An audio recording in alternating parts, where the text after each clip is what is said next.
Assalamualaikum teman-teman. Hari ini ulang tahun mbokku. Assalamualaikum si mbak. Gila. Hari iki ulang tahun Rika mbak.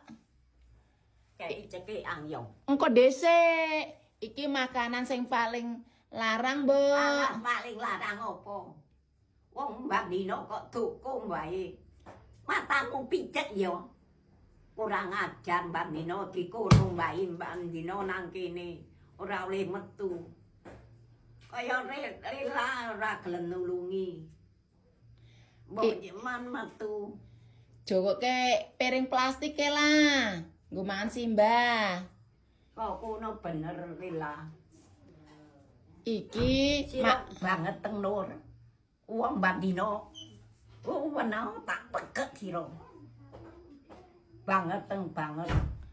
wong aku ke ngekeki panganan nggo Rika lho, Mbok. Kok Rika kaya ngono lho. Sira banget teng banget Mbak Dino dikurung ora oleh metu.